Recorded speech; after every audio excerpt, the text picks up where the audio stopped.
श्री शिवाय नमस्तुभयम। दोस्तों, जैसा कि आप सभी लोग जानते हैं कि 6 नवंबर 2025 यानी गुरुवार को पड़ रही है मार्गशीर्ष मास की प्रतिपदा तिथि। और दोस्तों, यह वह तिथि है जो मार्गशीर्ष मास में पड़ने वाली सबसे बड़ी तिथि है, क्योंकि यह गुरुवार के दिन पड़ रही है और इसका बहुत ही बड़ा और विशेष महत्व होता है। पूज्य गुरु जी ने कहा है कि अगर कभी भी मौका लग जाए और मार्गशीर्ष महीने की प्रतिपदा तिथि गुरुवार को पड़ जाए तो आप लोगों को 7 चने की दाल वाला उपाय तो अवश्य ही करना चाहिए। इन दोनों का संयोग बहुत ही कम आता है। इसी के साथ में गुरु अपनी शिव पुराण कथा में बताया है कि इस दिन आपको 7 चने की दाल वाला उपाय तो आपको अवश्य ही करना चाहिए, क्योंकि ऐसा दिन पूरे साल में सिर्फ एक ही बार आता है। और दोस्तों, आप सभी लोग जानते हो कि गुरुवार प्रतिपदा तिथि का अगर सबसे बड़ा कोई उपाय है तो वह 7 चने की दाल वाला उपाय है। तो दोस्तों, गुरुवार प्रतिपदा तिथि के दिन आप लोगों को इस 7 चने की दाल वाला उपाय को जरूर करना है।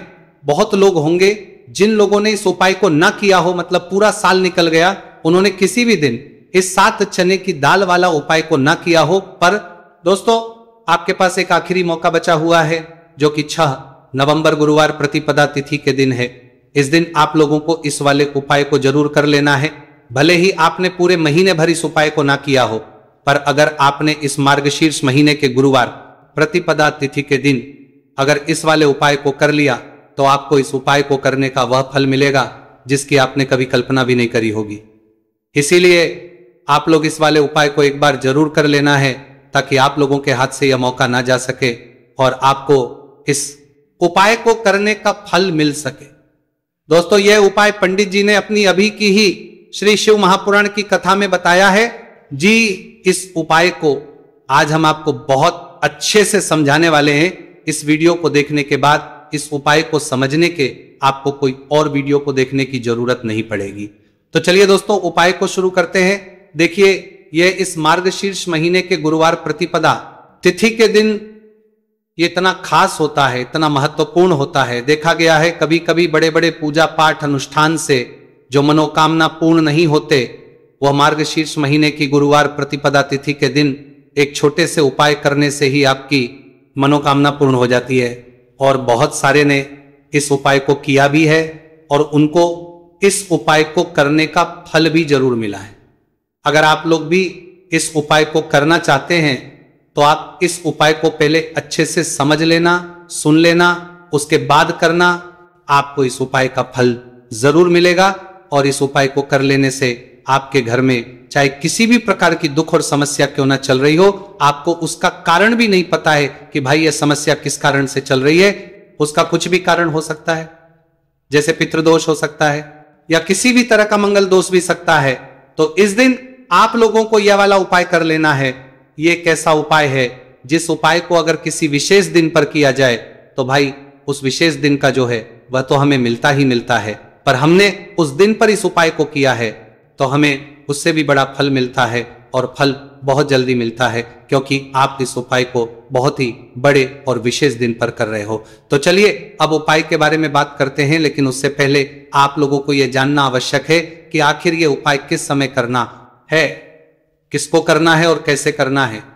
तो चलिए हम आगे आपको वीडियो में एक एक करके बता देते हैं। लेकिन उससे पहले अगर आप लोग हमारे चैनल पर पहली बार आए हैं या फिर मेरी आवाज आज पहली बार सुन रहे हैं तो हमारे चैनल को सब्सक्राइब जरूर कर लेना और इस वीडियो को लाइक करके कमेंट बॉक्स में श्री शिवाय नमस्तुभयम ओम नमः शिवाय जरूर टाइप कर देना। तो दोस्तों, इस 7 चने की वाला उपाय को हमें इस गुरुवार प्रतिपदा तिथि के दिन कैसे करना है, किसको करना है, किस समय करना है और कहां पर करना है, ये सारे सवालों के जवाब आपको इस वीडियो में मिल जाएंगे। और जो ये वीडियो देखेगा भाई, उसको 7 चने की दाल वाला उपाय जरूर करना चाहिए, क्योंकि इस दिन एक चने की दाल का भी बहुत ही बड़ा और विशेष महत्व होता है। और जब बात आ जाए 7 चने की दाल वाला उपाय की, तो ये सोने पे सुहागा वाली बात हो जाती है और ये एक बहुत ही बड़ा उपाय हो जाता है इस गुरुवार प्रतिपदा तिथि का। तो अब दोस्तों, इस 7 चने की दाल वाला उपाय को आखिर करना किसको है, सबसे पहले हम लोग वो बात जान लेते हैं। तो देखो, घर की जो बड़ी माताएं बहनें होती हैं, उन माताओं बहनों में से कोई भी एक बड़ी माता बहन इस वाले उपाय को कर सकती है। और दोस्तों अगर आप चाहें तो अपने घर में से सभी सदस्यों को भी इस उपाय को करवा सकते हैं। अगर किसी व्यक्ति की खुद की कोई मनोकामना है, खुद की कोई दुख और है जो कि वो अपने लिए ही करना चाहता है, इस वाले उपाय को तो वो खुद अपने लिए भी कर सकता है। बाकी अगर कोई घर में से ऐसा है जो कि अपने पूरे घर परिवार की सुख और शांति के लिए ये वाला उपाय करना चाहता है, तो भाई वो भी कर सकता है, उसमें भी कोई दिक्कत वाली बात नहीं है। कहने का मतलब यह है कि इस उपाय को हर एक सदस्य भी कर सकता है और पूरे घर परिवार के सदस्य के लिए घर की बड़ी माताओं बहनों में से कोई एक माता बहन भी कर सकती है।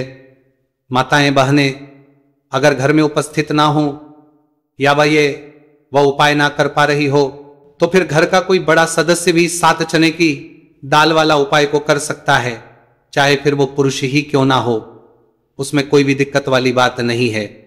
उसके बाद में दोस्तों जो अगला प्रश्न निकल कर आता है वो ये आता है इस उपाय को लेकर कि आखिर इस उपाय को हमें किस समय करना है, सुबह के समय करना है कि शाम के समय करना है।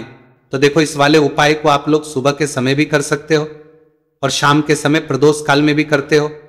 अब अगर आप पूछो कि भाई सबसे उत्तम समय कौन सा रहेगा इस 7 चने की दाल वाला उपाय को करने का, तो हम आपसे बस यही कहेंगे कि इस उपाय को आप सुबह के समय करेंगे तो ज्यादा बेहतर होगा।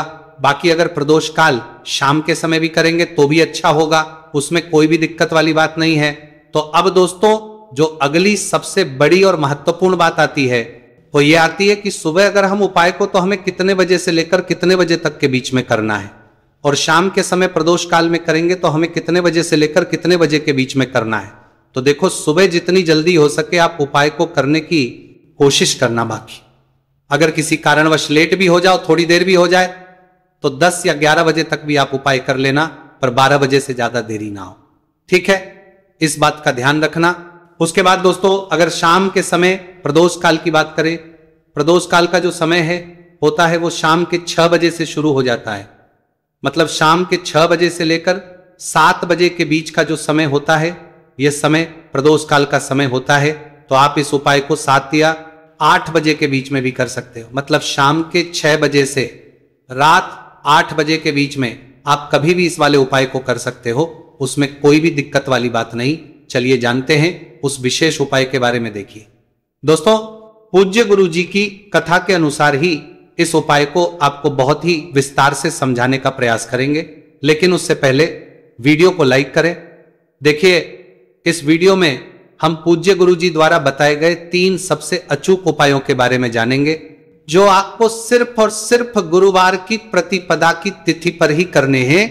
पूज्य गुरु जी ने बताया है कि जो भी व्यक्ति इन उपायों को कर लेता है उसके जीवन से समस्त परेशानियां दूर हो जाती हैं। तो चलिए जानते हैं गुरुजी द्वारा बताए गए पहले खास उपाय के बारे में। देखिए गुरुजी ने बताए हैं कि गुरुवार के दिन किया जाने वाला यह उपाय सबसे सर्वश्रेष्ठ है। इस उपाय के लिए आपको मात्र 1 लोटा शुद्ध जल लेना है। जल आपको तांबे के पात्र के अंदर लेना है। इसी के साथ में आपको मात्र 1 गुड़ का टुकड़ा लेना है और इसी के साथ में आपको लेनी होगी 7 की दाल। देखिए चने की दाल को लेते समय ध्यान रखना है कि यह खंडित नहीं होनी चाहिए। ये चने की दाल जब भी हम गुरुवार के दिन शिवलिंग पर अर्पित करते हैं तो इससे हमारे जीवन के बड़े से बड़े संकट समाप्त होते हैं। अगर हमारे हाथ में धन प्राप्ति की लकीरें नहीं हैं, अगर हमारे जीवन में दुर्भाग्य के अलावा कुछ है ही नहीं, तो गुरुजी ने कहा है कि हम इस व्यासपीठ से आपको यकीन दिलाते हैं कि गुरुवार के दिन जब भी आपकी दाल वाला ये उपाय करते हैं तो इससे महादेव आपके हाथ की लकीरों को भी परिवर्तित कर देते हैं। तो दोस्तों ये तीनों ही सामग्री लेकर के आपको पहुंच जाना है भगवान शिव के मंदिर में। देखिए गुरुजी ने बताया है कि इस उपाय को आप सुबह से लेकर के शाम तक किसी भी समय कर सकते हैं। देखिए शिव मंदिर पहुंचने के बाद आप जो 1 गुड़ का टुकड़ा लेकर के गए हैं, सबसे पहले तो आपको उसे जल के पात्र के अंदर डाल देना है और आपको महादेव का स्मरण करते हुए यह 1 लोटा जल धीरे धीरे शिवलिंग पर अर्पित करते जाना है। साथ ही साथ आपको श्री शिवाय नमस्तुभयम इस मंत्र का भी जाप करते रहना है। कम से कम 11 बार आपको इस मंत्र का जाप अवश्य करना है। अब दोस्तों आपके पास जो चने की दाल है उन्हें आपको एक एक करके शिवलिंग पर अर्पित करते जाना है। चने की दाल आप एक एक करके भी समर्पित कर सकते हैं और एक साथ भी शिवलिंग पर अर्पित कर सकते हैं। देखिए चने की दाल को समर्पित करने के बाद आपको बृहस्पति शवर महादेव से प्रार्थना कर लेनी है कि हमारे जीवन में जो भी संकट समस्या चल रही है, हम जो भी कार्य करते हैं उसमें हमें बार बार असफलता मिलती है, रुकावटें संकट जीवन में लगातार बने हुए हैं, चारों तरफ से सिर्फ और सिर्फ निराशा ही हाथ लग रही है, तो अपने दुर्भाग्य को दूर करने के आपको बृहस्पति शवर महादेव से प्रार्थना कर लेनी है। पूज्य गुरु जी ने कहा है कि इस गुरुवार के दिन यह चमत्कारी उपाय करके देख लेना और आप स्वयं देखेंगे कि 1 या 2 महीने के अंदर आपके जीवन का जो दुर्भाग्य है वह समाप्त होना प्रारंभ हो जाएगा। अब दोस्तों हम जान लेते हैं दूसरे विशेष और चमत्कारी उपाय के बारे में। देखिए, इस उपाय के लिए आपको मात्र एक तुलसी जी की लकड़ी लेनी होगी। अगर आपके पास पहले से ही तुलसी जी की लकड़ी है तो उसका उपयोग आप कर सकते हैं, और यदि आपके घर में तुलसी जी का पौधा सूखा हुआ है तो वहां से भी आप तुलसी जी की मात्र एक लकड़ी ले सकते हैं। देखिए, इस उपाय के लिए आपको मात्र एक मिट्टी का दीपक लेना है।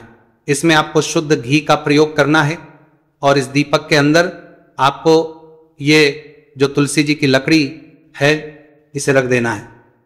इस लकड़ी को आपको पूरा घी के अंदर डुबो देना है, चारों तरफ अच्छे से घी लगा देना है और आपको इस दीपक के अंदर इस लकड़ी को रख लेना है। देखिए, यदि आपको ऐसा लगता है कि तुलसी जी की जो लकड़ी है वो बहुत ही जल्दी से जल जाती है तो आपको एक कार्य करना है। आपने जो तुलसी जी की लकड़ी ली है उस पर आपको पूरी पर अच्छे से रुई लपेट देना है, यानी कि कॉटन जो होती है उसे अच्छे से लपेट देना है, जिससे कि ये जो लकड़ी है दिखाई ना पड़े। तो इस लकड़ी के ऊपर आपको लपेट लेनी है।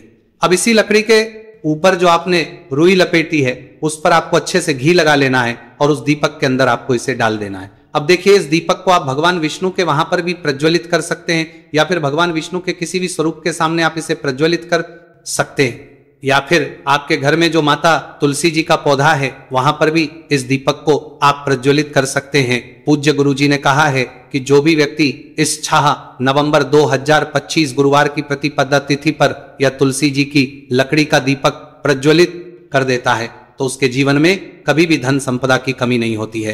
देखिए, ये जो उपाय है आपने कार्तिक में प्रतिपदा तिथि पर किया होगा, लेकिन इस बार मार्गशीर्ष मास की प्रतिपदा तिथि है, गुरुवार का दिन भगवान विष्णु को समर्पित होता है और ये जो दीपक है हम विशेषकर भगवान के निमित्त ही प्रज्वलित कर रहे हैं। तो इस दीपक को आप इस महीने की गुरुवार की प्रतिपदा तिथि पर भी प्रज्वलित कर सकते हैं।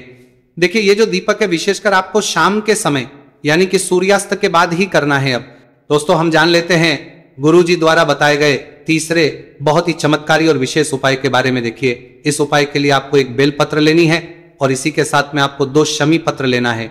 देखिए, आप जो बेल लेंगे वो कहीं से भी खंडित नहीं होनी है चाहिए, इस बात का आपको विशेष रूप से ध्यान रखना है। देखिए, मान लीजिए कि यदि आपके पास बेलपत्र नहीं है तो आप भगवान शिव के शिवलिंग पर चढ़ी हुई बेलपत्र को पुनः शुद्ध जल से धो करके उसका उपयोग भी कर सकते हैं। इसी के साथ में आपको मात्र थोड़ा सा लाल चंदन लेना होगा। देखिए, सभी सामग्री लेकर के अब आपको पहुंच जाना होगा भगवान शिव के मंदिर में। देखिए, भगवान शिव के मंदिर में पहुंचने के बाद आपके पास जो एक बेलपत्र है उसकी चिकनी साइड में आपको, देखिए आप सभी को पता है कि बेलपत्र में 3 पत्तियां होती हैं, तो बेलपत्र की जो ऊपर वाली बड़ी पत्ती होती है और नीचे वाली जो 2 छोटी पत्तियां होती हैं उसकी चिकनी साइड पर आपको, यानी कि जो छोटी पत्तियां होती हैं वहां पर आपको एक शमी पत्र जो आप लेकर आए हैं उन्हें छोटी पत्तियों के ऊपर रख देना और इन्हीं शमी पत्र के ऊपर आपको लाल चंदन की एक बिंदी लगा देनी है। अब आपको ये जो बेलपत्र है इसी प्रकार से शिवलिंग पर अर्पित कर देनी है, लेकिन आपको बेलपत्र को समर्पित करते समय गतिमान का नाम लेना है। देखिए, गतिमान जो है वह हनुमान जी के छोटे भाई हैं और पूज्य गुरु जी ने बताया है कि गतिमान का नाम लेकर ही आपको ये उपाय करना है, क्योंकि आपके शरीर के जो भी रोग हैं उन्हें भगवान गतिमान दूर करने वाले इस उपाय को करने के बाद आपकी जो भारी से भारी बीमारी है वह भी भगवान गतिमान की कृपा से दूर होने वाली है। देखिए, बेलपत्र की 2 छोटी पत्तियों पर आपने एक चमी पत्र रखा, उनके ऊपर आपने एक लाल बिंदी लगाई हुई है चंदन की। तो इसी प्रकार से आपको यह बेलपत्र शिवलिंग पर अर्पित कर देना है। भगवान गतिमान का स्मरण करते हुए, गतिमान भगवान का स्मरण करते हुए आपके शरीर में या फिर आपके घर किसी भी सदस्य के शरीर में जो भी रोग हैं उस रोग को दूर करने के लिए आपको भगवान से प्रार्थना कर लेनी है और फिर आपको वापस अपने घर आ जाना है।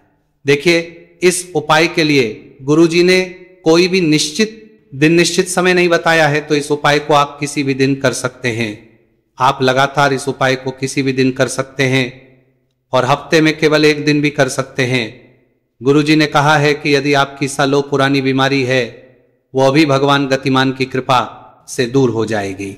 तो दोस्तों, इस प्रकार से आज के इस वीडियो में हमने आपको गुरुवार की इस प्रतिपदा तिथि पर किए जाने वाले 3 बहुत ही चमत्कारी उपाय बताए हैं। जो भी आपके लिए उचित है, सरल है, उसे आप कर सकते हैं।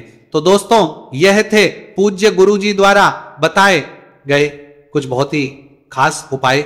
अगर आपको जानकारी अच्छी लगी हो तो वीडियो लाइक करिएगा। मिलते हैं फिर एक नए वीडियो के साथ। श्री शिवाय नमस्तु भयम।